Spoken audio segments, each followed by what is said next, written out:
믿음의 위대한 영웅들의 걸음들을 살펴가면서 오늘 야곱, 그는 그 이름의 뜻대로 살지 않고 결론적인 이야기지만 이스라엘이라는 거룩한 이름을 갖고 마지막 죽음 앞에 볼 수 없는 아들을 다시 만나고 또 축복할 걸 꿈도 못 꿨던 손자들 그 머리에 손을 얹어 복을 빌면서 그가 하나님 앞에 부름을 받는 장면을 소개하고 있습니다. 야곱의 인생 여정을 살펴가면 많은 그리스도인들에게 때로는 위로가 되고 때로는 격려가 되고 때로는 희망을 품게 하는 것은 실패자 같으나 어느 날 성공자요, 모든 걸 다 잃어버리는 자 같으나 모든 걸 다 소유하게 되는 하나님의 특별한 섭리를 야곱의 그 짧은 인생 속에 적나라하게 보여주기 때문입니다.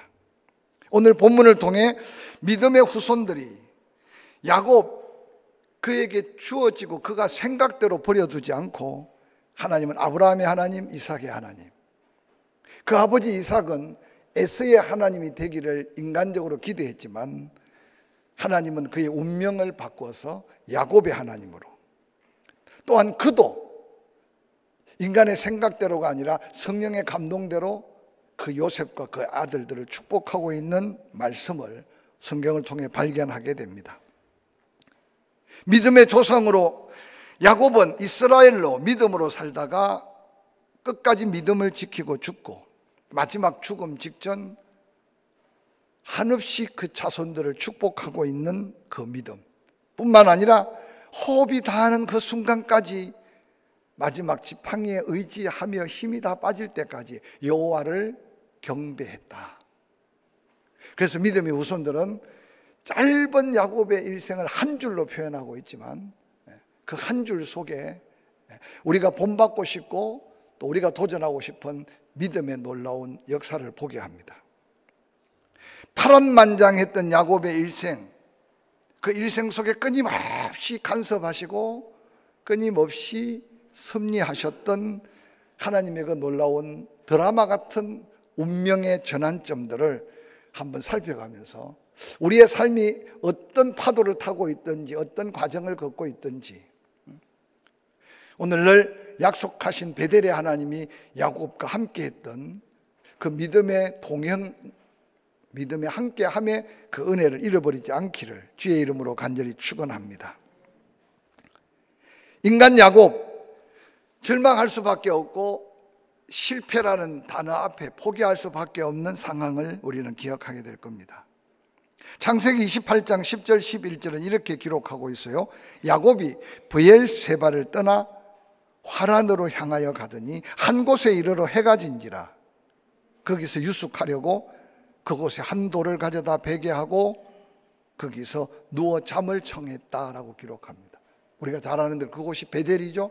브엘세바에서 112.6km, 차를 타고 가면 금방일 것 같지만 당시에 형 에스가 칼을 갈고 쫓아오는 위기 속에 그가 외롭게 한 번도 가보지 않았던 바단 아람으로 도망가는 야곱의 걸음을 한번 상상해 보시길 바랍니다.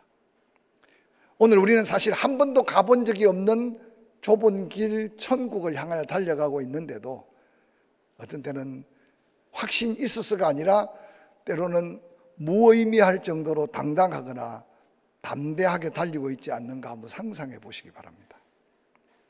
야곱은 브엘세바에서 어떤 면에서 퍼졌다고 생각하면 좋을 겁니다. 늘 집안에서 엄마 치맛자락만 붙들고 살았던 야곱인데 들 사람 에스가 쫓아온다는 두려움에서 도망간 야곱은 3일 밤낮을 쉬지 않고 뛰고 걸어 베델까지 왔던 그 밤을 성경은 소개하고 있습니다. 태어나면서부터 뒤죽박죽 인생, 또한 아버지의 사랑을 받지 못하고 형을 속일 수밖에 없고 아버지까지 속일 수밖에 없었던 그 속임으로 두려웠던 삶의 흔적들 뿐만 아니라 베델의 깊은 밤은 아마 야곱의 일생에 가장 떨어질 대로 떨어진 나락일 것이고 그 아무 소망도 없는 밤이었을 겁니다. 혹이라도 야곱이 하나님께 기도할 수 있다면 이 목숨이라도 지켜주셨으면 하는 순간이 베델의 깊은 절망의 순간이었을 겁니다. 근데 하나님께서 그 베델에서 야곱을 만나 주셨습니다. 창세기 28장 12절에 이렇게 기록합니다. 꿈에 본적 사닥다리가 땅 위에 섰다. 그 꼭대기가 하늘에 닿고 하나님의 사자들이 야곱의 머리맡에 오르락 내리락. 또 본적 그 위에서 음성이 들립니다. 나는 여호와다. 너의 조부 아브라함의 하나님이다. 이삭의 하나님이다. 내가 누워있는 이 땅, 너는 절망이고 좌절이겠지만 너와 내 자손이 약속한 복을 누리고 살 땅이다.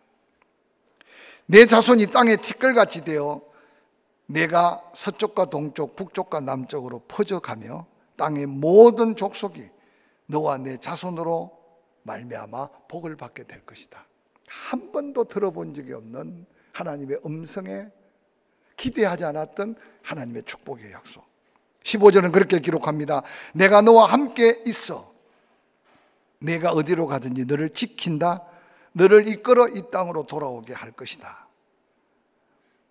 내가 너에게 약속한 것 다 이룰 때까지 너를 떠나지 않을 것이다.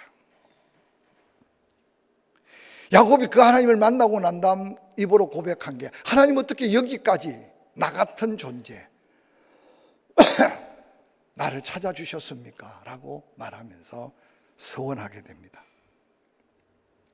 하나님을 만남으로 야곱의 인생이 바로 운명이 바뀌거나 팔자가 달라진 게 아니라는 사실은 우리가 좁은 길로 가며 때로 외롭고 우리가 사명의 길을 따라갈 때 십자가의 무게감을 느끼는 걸 새로운 힘을 얻게 되는 소망의 메시지가 될 수 있습니다. 하나님의 약속 하나 붙들고 가본 적 없는 밧단 아람의 외삼촌 라반.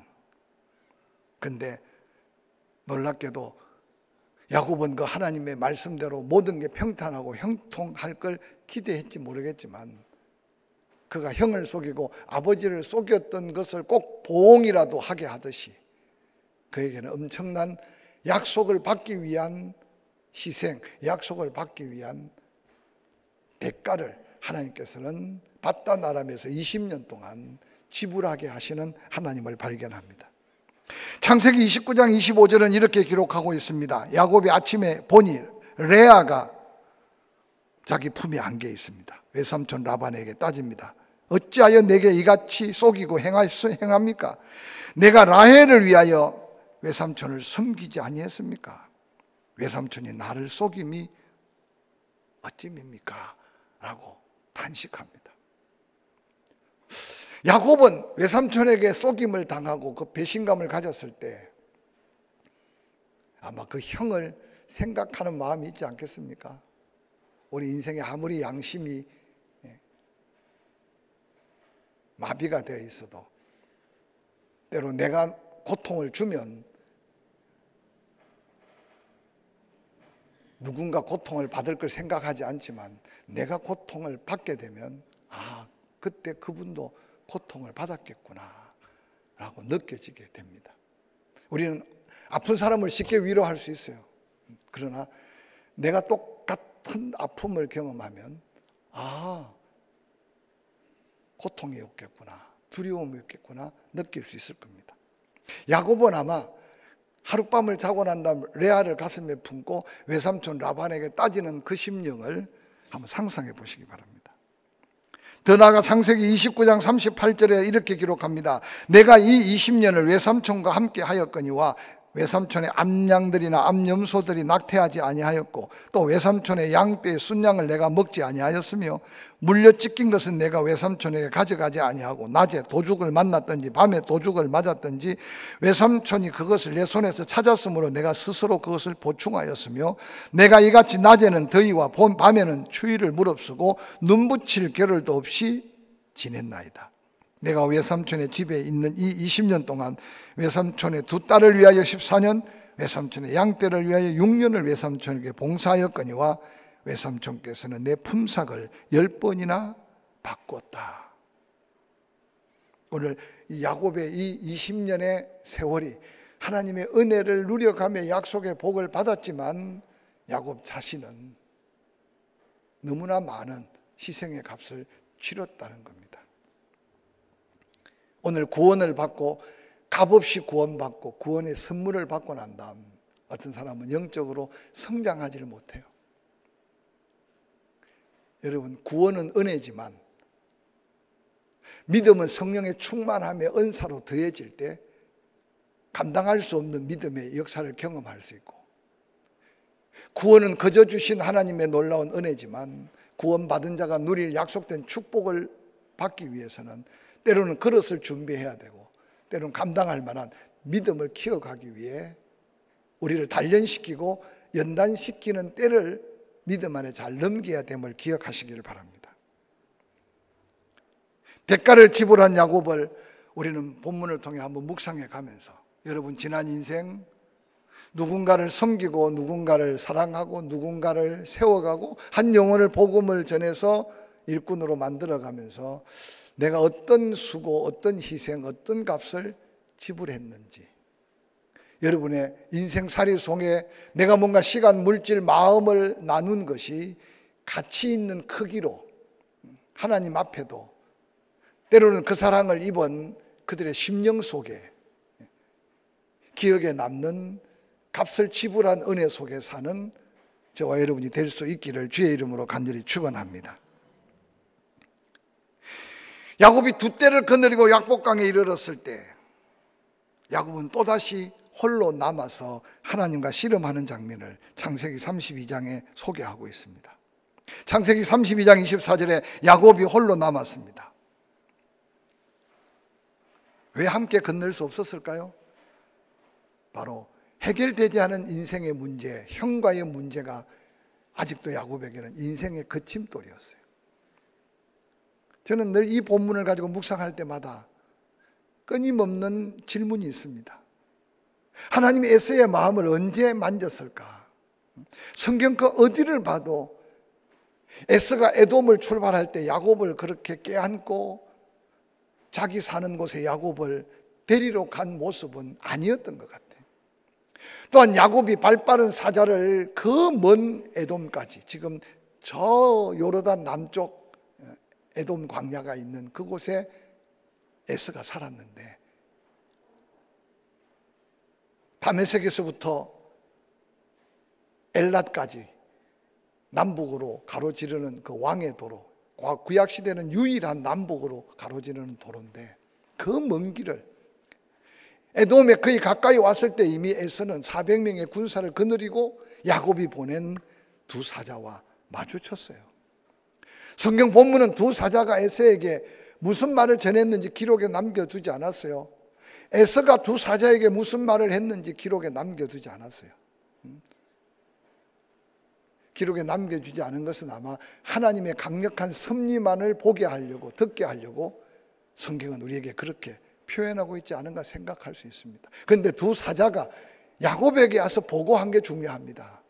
400명의 군사가 당시 형 에서가 앞장서서 완전 무장을 하고 자기 사는 지역에서 그 먼 다른 지역 부족들을 수없이 거쳐가면서 야곱을 만나러 가는 그 길이기 때문에 당연히 완전 무장을 했겠죠. 그런데 야곱은 그 소식을 듣고 자기를 치러 오는 줄만 알았습니다. 그렇게 대가를 지불하고 은혜를 받고 하나님의 약속을 이루어서 두 때 어마어마한 재산을 이끌고 내려가는데, 해결되지 않은 문제 앞에 여전히 야곱은 야곱으로 남아있는 모습을 오늘 성경이 우리에게 보여줍니다. 때때로 우리가 큰 은혜를 받고 남다른 사명을 갖고 남다른 열심으로 살면서 갖가지 확신이 있는 은혜가 더하겠지만, 그러나 온전함은 자신할 수 없는 우리의 모습인 걸 기억하고 작은 돌이라도 조심해서 그게 거침돌이 되지 않는 믿음을 가져야 할 때입니다. 야곱은 두 떼를 한 떼씩 한 떼씩 나누어 보내고 에서의 선물도 보내고 자녀들도 종들도 다 보내고 혼자 남아있는 야곱의 그 모습을 가끔 한 번씩 돌아보시기 바랍니다. 그 야곱을 만나면 우울함도 해결될 거고 그 야곱을 만나면 성공 후에 찾아오는 좌절감도 스스로 이겨낼 수 있을 겁니다. 뿐만 아니라 그 야곱을 만나면 우쭐우쭐했던 마음도 내 생각, 내 마음이면, 내 뜻이면 어느 날 자신을 내려놓는 결단도 생겨날 겁니다. 야곱이 홀로 남은 그때 놀랍게도 하나님은 천사의 모습으로 야곱과 씨름합니다.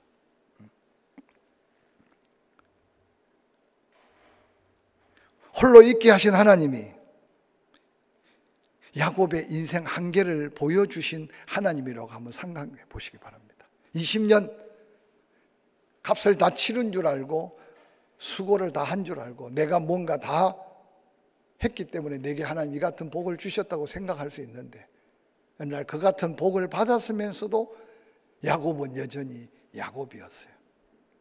두 떼를 나누어서 그건 뭐라고 말합니까? 형이 한 떼를 치면 지금 약복강을 건너 약속한 베델로 하나님이 약속한 그 땅으로 가다가도 한 떼 치면 그냥 약복강을 도로 도망가려고 생각하는 야곱의 마음이 아닌가.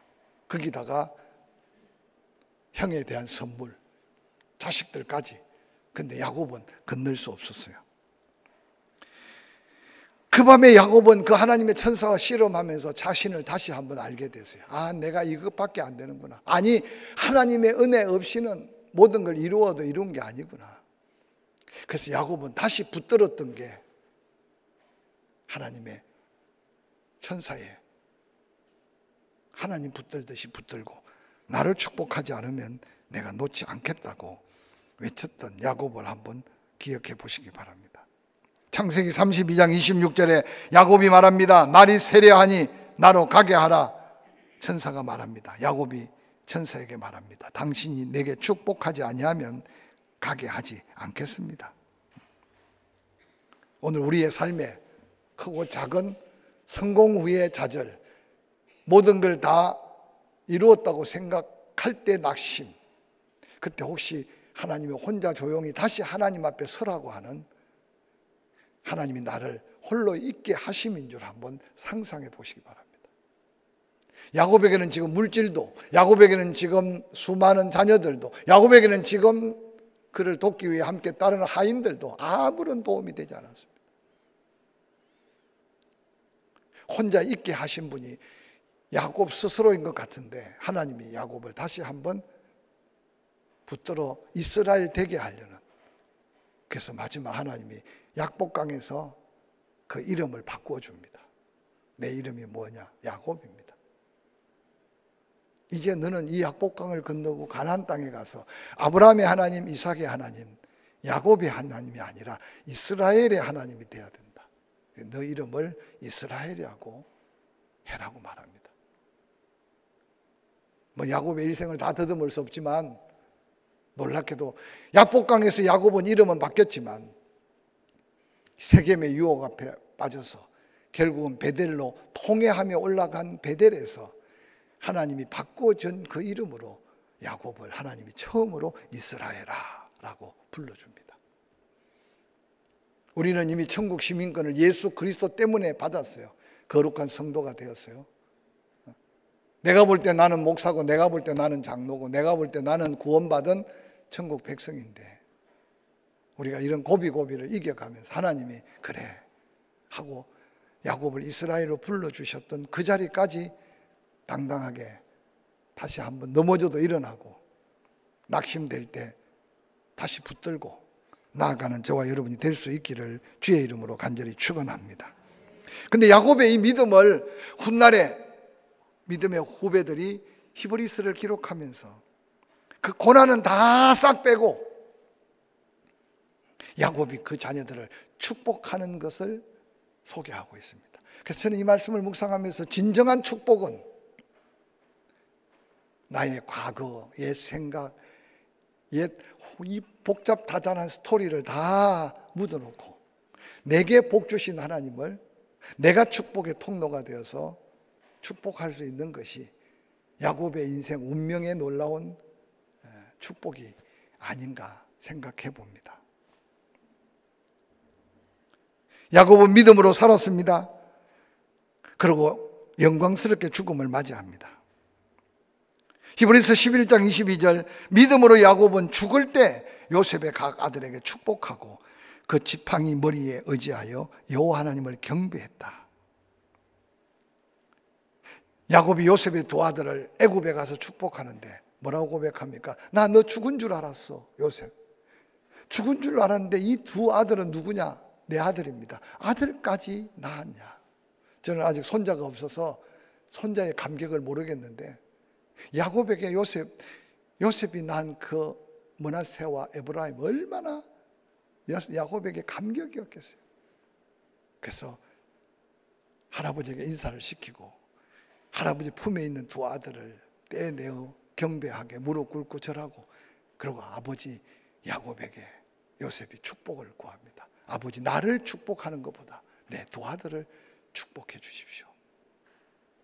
그래서 요셉은 장자 므낫셋을 아버지 오른손에, 차자 에브라임을 아버지 왼손에. 근데 성경은 뭐라 그랬어요? 야곱이 눈이 어두워서 잘 보지 못했다 그랬어요. 근데 야곱이 손을 어긋 맞추어서 축복의 손, 하나님의 약속의 손, 능력의 손을 차자 에브라임의 머리 위에, 그리고 왼손을 장자 므낫셋의 머리 위에. 요셉이 깜짝 놀라서, 아버지, 오른쪽에 있는 그 아들이 장자 므낫셋입니다. 야곱이 뭐라 그래요? 나도 안다, 나도 안다. 저는 이 짧은 모습을 보면서요, 하나님이 에스가 아닌 자기에게 축복한 축복을 야곱은 은혜를 입으면 입을수록 잊을 수가 없었던 거예요. 근데 그 축복을 따라 살았던 야곱을 감동시킨 하나님이 육신의 아들 장자 므낫세가 아니라 에브라임이 장차 믿음의 계보를 입어갈 아들인 것을 감동하신 거죠. 눈은 보이지 않으나 하나님의 섭리 속에 두 아들의 머리에 어긋 맞대고 축복하는 야곱을 한번 상상해 보시기 바랍니다. 인생 끝까지 하나님의 뜻 앞에 묵묵히 순종해가며 축복했던 야곱을 믿음의 후손들이 믿음으로 축복했다. 그렇게 히브리서의 한 줄 기록에 남깁니다.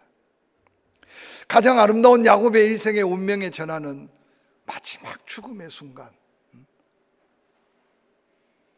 믿음의 여러 조상들보다 짧은 기록으로 힘이 지나여 스스로 설 수 없을 때 그 지팡이를 의지하고 있으면서도 끝까지 하나님을 경배했다. 이 경배함의 모습을 연상해 보시기 바랍니다. 끝까지 하나님을 우러러 바라보고 자기 인생 전체가 다 하나님의 은혜인 것을 고백하며 하나님의 영광스러운 부름을 받은 야곱의 일생을 우리의 삶에도 뭔가 사모하고 도전할 믿음의 귀한 말씀이 될 수 있기를 주의 이름으로 간절히 축원합니다.